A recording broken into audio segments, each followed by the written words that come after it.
All right, I want to start this video by talking about what an invention even is. Most frequently in exams, candidates tell me, when I ask them the general knowledge, what is this title invention? What does it mean? They say something like, Bach invented it, which I suppose is not entirely untrue, but it's not what it's referring to.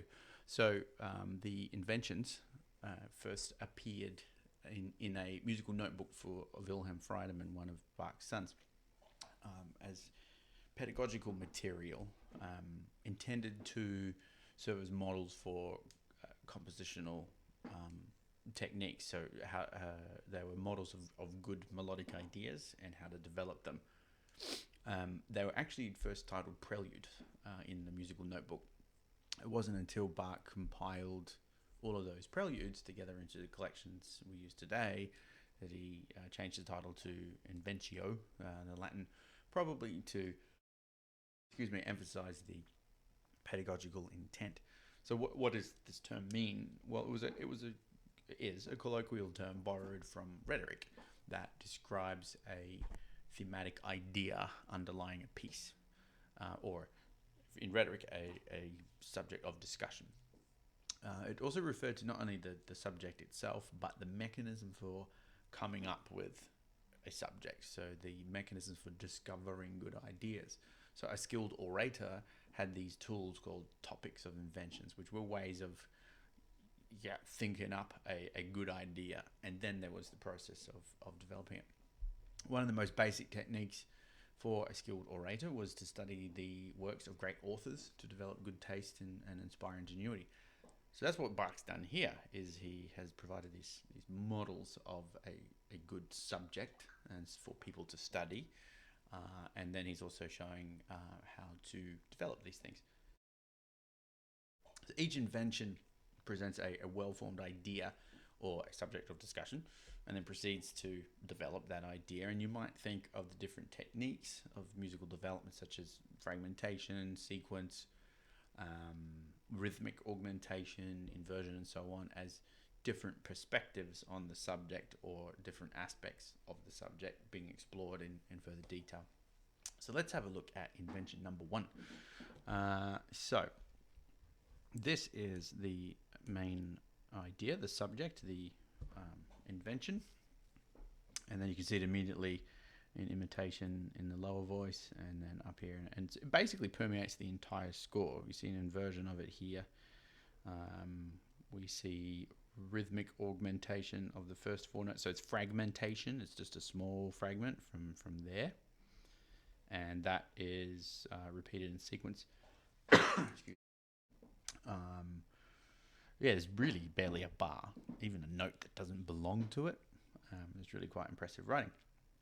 So now I don't get into debates about historical performance accuracy, but deciding how we want to apply articulation or dynamics, I suggest that whatever you do is just logical and consistent and doesn't contradict the style and inherent character of the work. So the result shouldn't be some over-romanticized Chopin-esque interpretation, because very few of these, if any, naturally elicit that. So some ideas. I prefer to do this articulation. I do like to do staccato after this mordent. That just then being consistent when it comes to this part, that creates more interest because you have staccato here and legato here. Otherwise, it would all be legato, and it just that passage just completely plateaus musically all through there, and then again it kind of plateaus through here as well. When it comes to kind of highlighting the invention through these passages, I like to do a small break, but only very, very small, just letting the key float back up, not pulling the finger away, not playing staccato, just the most imperceptible break, like changing the direction of the bow stroke. So if you know anything about violin, I know very little, but that coming back up the other way, or changing coming down, there's always the tiniest break in the sound or accent coming when you change, when you go back the other way. Obviously, a very good violinist can make that absolutely minimal, but it's also not such a bad thing. It's a part of the expression and a part of articulating ideas. So that's the kind of break we want to put in here. Now, as far as dynamics go, I really wouldn't do a whole lot. They're just some natural shape, but I would keep it really, really subtle. You don't want to overdo it and make it seasick. Yeah, and there's this idea that we have to beat the hell out of the piano every time there's a subject statement. But that actually, there's an argument to be made that contradicts the nature of contrapuntal music. So it's all about how the voices interact with each other in the different in their different forms and registers and all sorts of things. So we want to hear those relationships. And if you play something like forte and piano, then we don't actually hear the relationship between the two, and you're playing it like homophonic music where we have melody and accompaniment. But this is, sure, there are some parts that are more accompaniment than they are melody, but these all the way through, it's very independent in terms of whether something is just chord filler accompaniment or actually got its own melodic identity and independence. There's only these moments like this which are just kind of cut and paste cadential ideas. This bass line here, I mean, it's still very melodic, but that's kind of accompaniment. But everything else is really just individual melodic lines. So don't hide them. Let's hear those relationships. Yeah, you might also, maybe put a crescendo here. What else?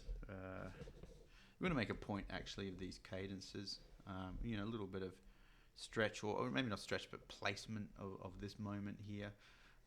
All the ornaments, these upper mordants, can be really, really tidy and seamlessly integrated into the texture. You don't want these accents.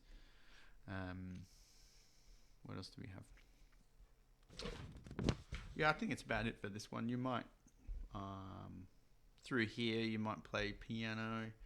Maybe there's some kind of crescendo happening through here. This part, I personally find very boring. Don't know what Bart was thinking. I think he's just showing off the different techniques. But there's a repeating note. Yeah, this F, it's so, I don't know, just bland. Musically, it just plateaus here. So I like to do it soft, just so that it's, we don't want to, something that's annoying and we're playing it loudly as well. It's just too much. So you might do it soft. You might even get clever with articulation. I did say be logical and consistent, but this is really quite an extended passage and just doesn't go anywhere. So, you might play around with some detachment in one hand. You might do this kind of thing in the left hand, maybe. As far as an exam goes, you wouldn't be penalised for doing something like that. It's pretty clear that that's intentional, especially if you're doing it every single time. So you have a choice, and then you're consistent with that. If you just do it just for one, then it just seems like you struggled to play it. All right, let's have a look at number 8. So articulation for number 8.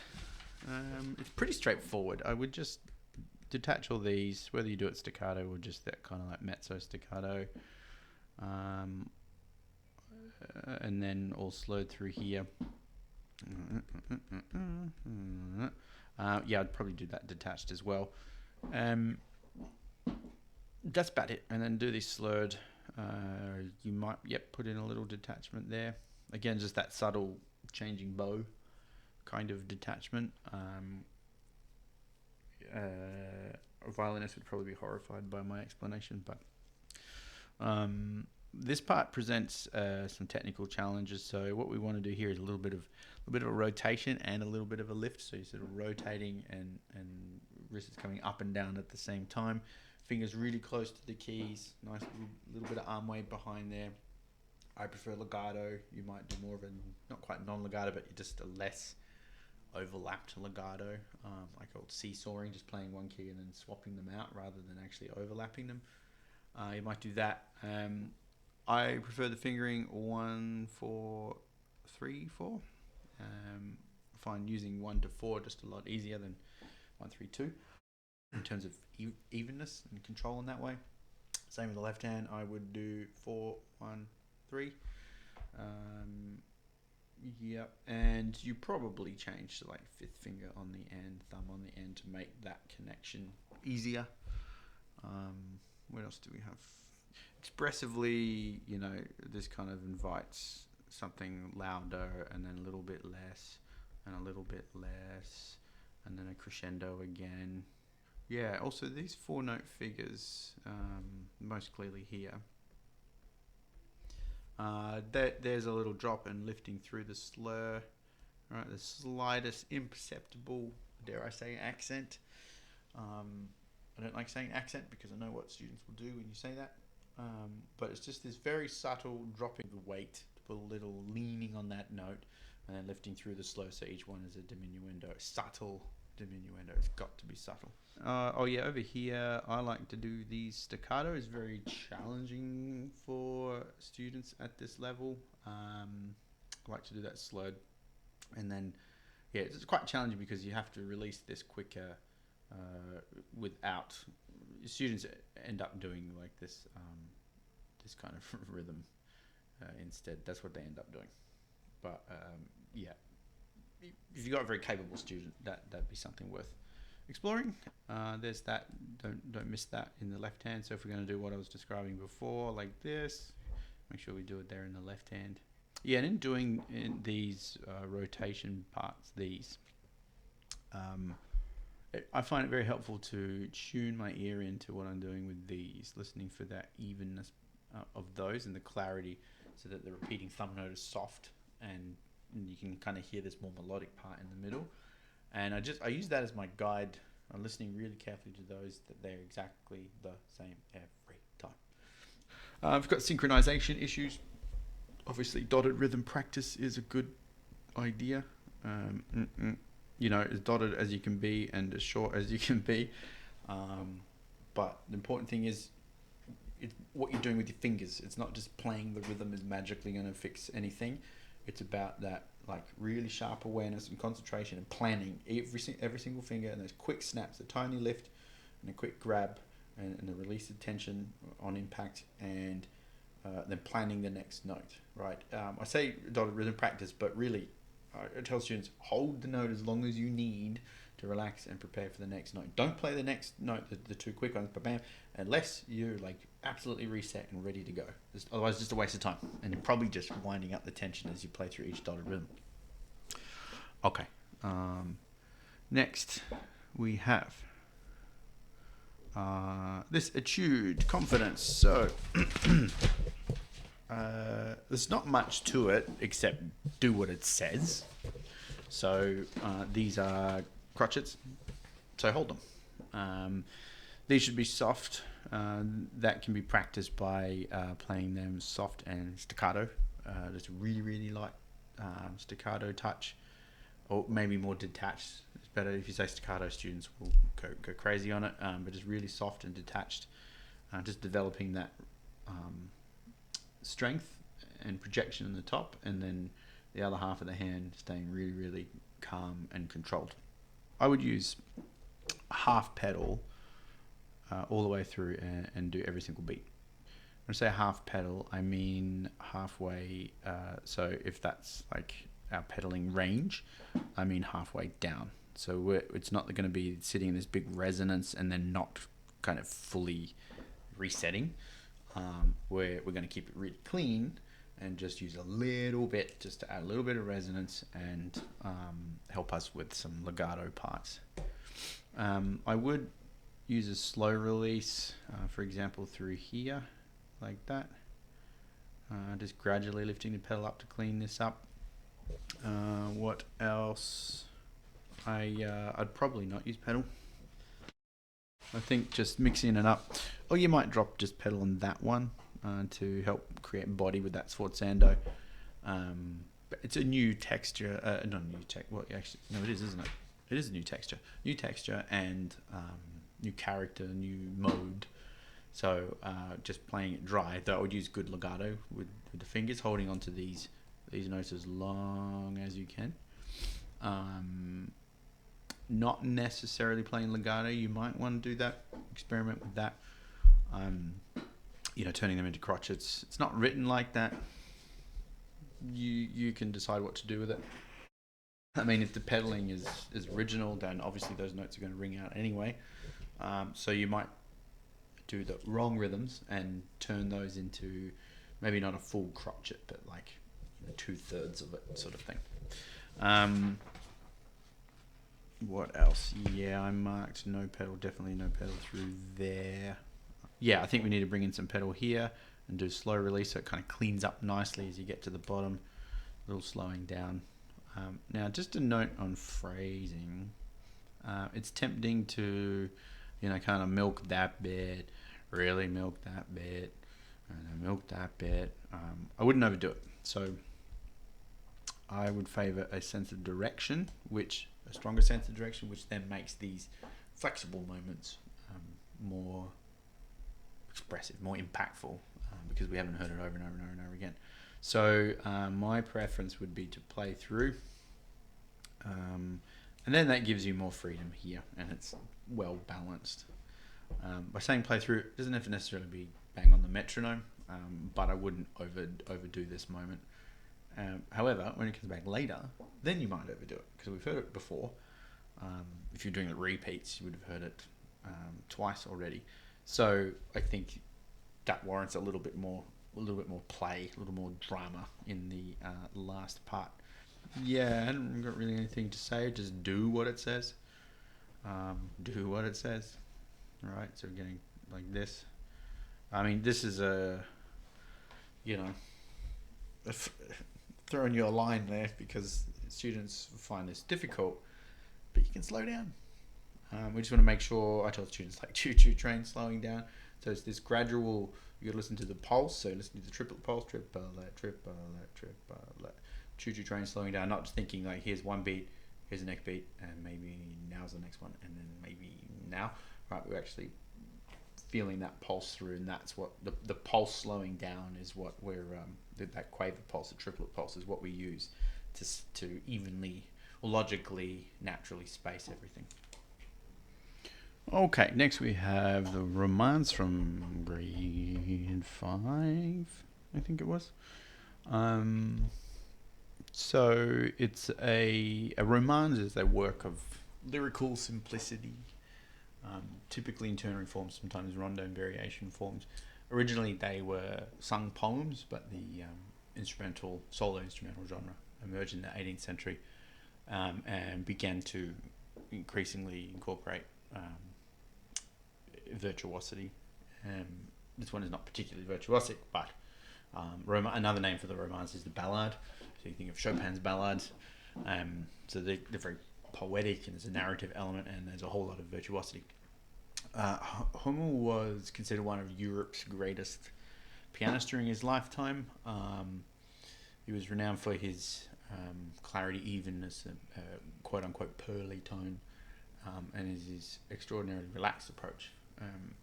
He was certainly praised for his technical brilliance, especially his famous double trills. However, his compositions were widely considered to be lacking in substance. He was sort of a part of that school, like Czerny, Clementi, Kalkbrenner, and others. So the 6 very easy pieces are a collection of short works, including a rondo, something that looks like a sonatina movement, and a minuet. They're very similar, again, to his peers like Czerny, unimaginative melodies, repetition, and basic tonic dominant kind of harmony, and the melodies are very kind of kitschy. Now, that being said, let's make the most of it. So do what it says. Maximize the length of this bass note. So we don't want to release this until after that D. So it's very, very tiny, very, very quick lift there.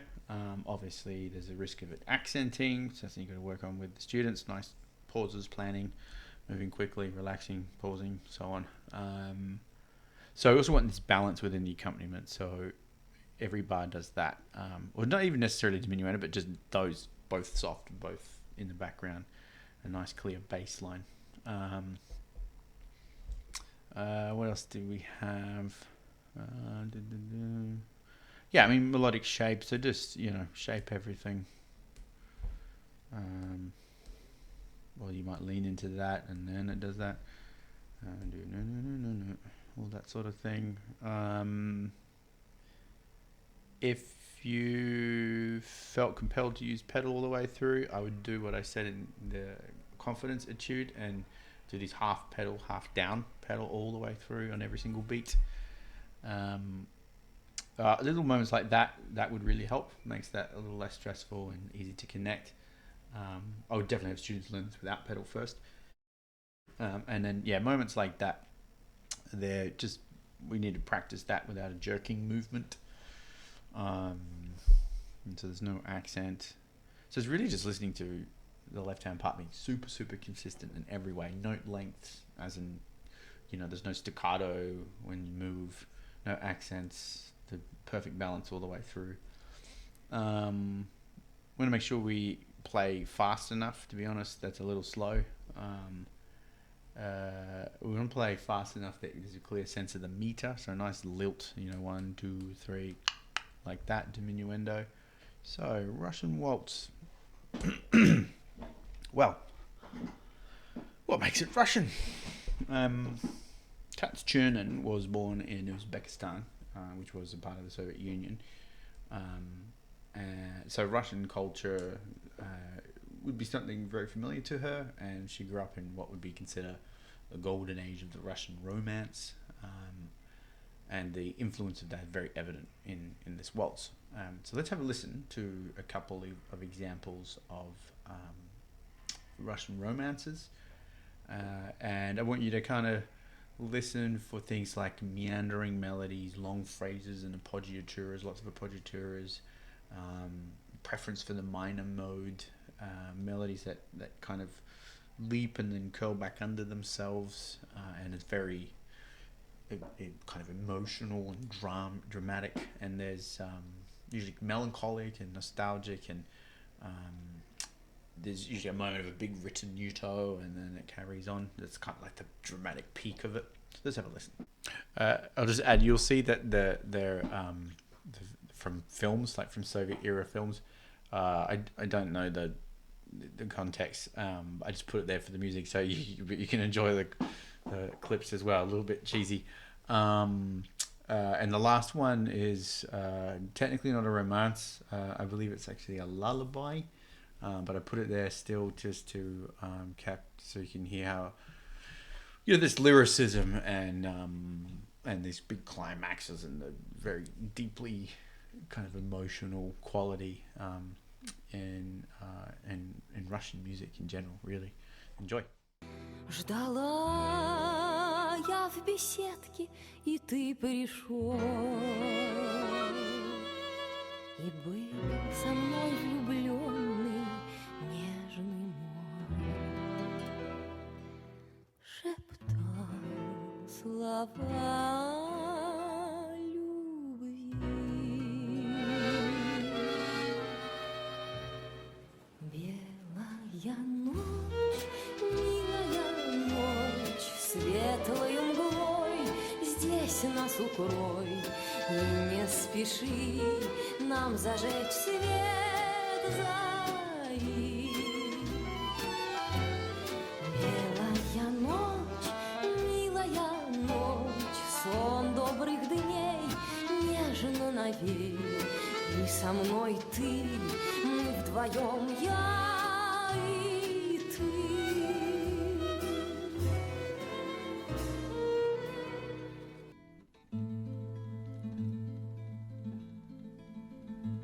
Ландыш, ландыш, белоснежный, розан аленький, каждый говорил ей нежно: моя маленькая.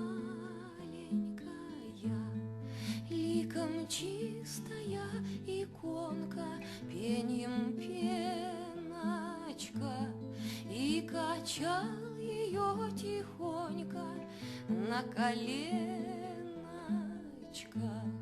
Ходит вправо, ходит влево, Божий маятник.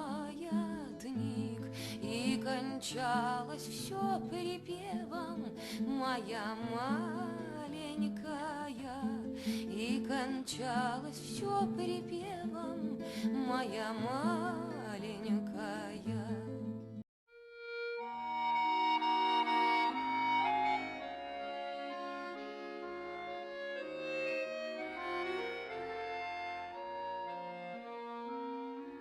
Огней так много золотых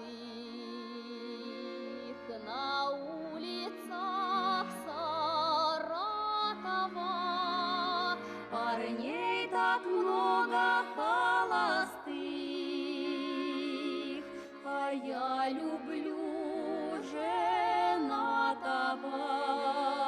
Парней так много холостых, а я люблю женатого.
So I don't know what exactly Katz Chernon's intention was, but it certainly seems that she was trying to capture these things, the deep melancholic and nostalgic quality of the typical Russian romance, the frequent use of appoggiatures, sweeping melodic gestures that turn back on themselves, the dramatic moment with the big ritenuto and the preference for minor keys.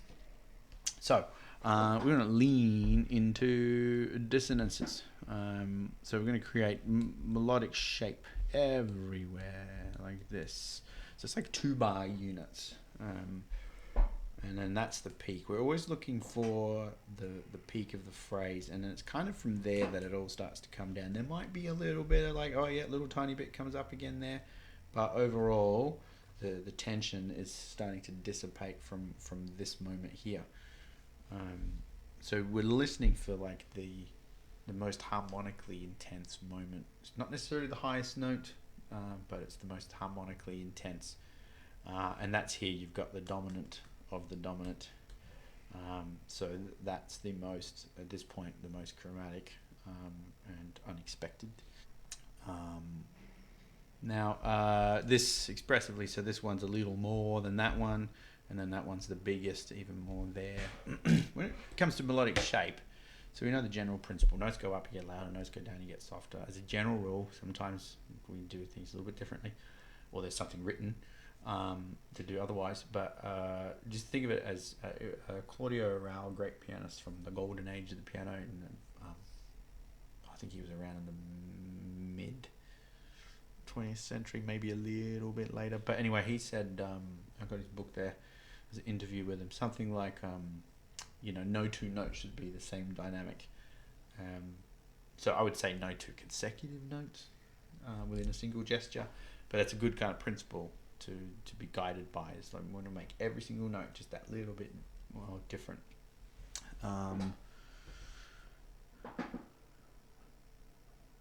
What else do we have? We're going to maintain a balance in the accompaniment, so not accenting these, making a nice bass line really clear. I've had exam candidates do this without pedal. Fine. But they didn't hold anything, so that really left a big hole in the texture. So we're gonna make sure we're holding everything as well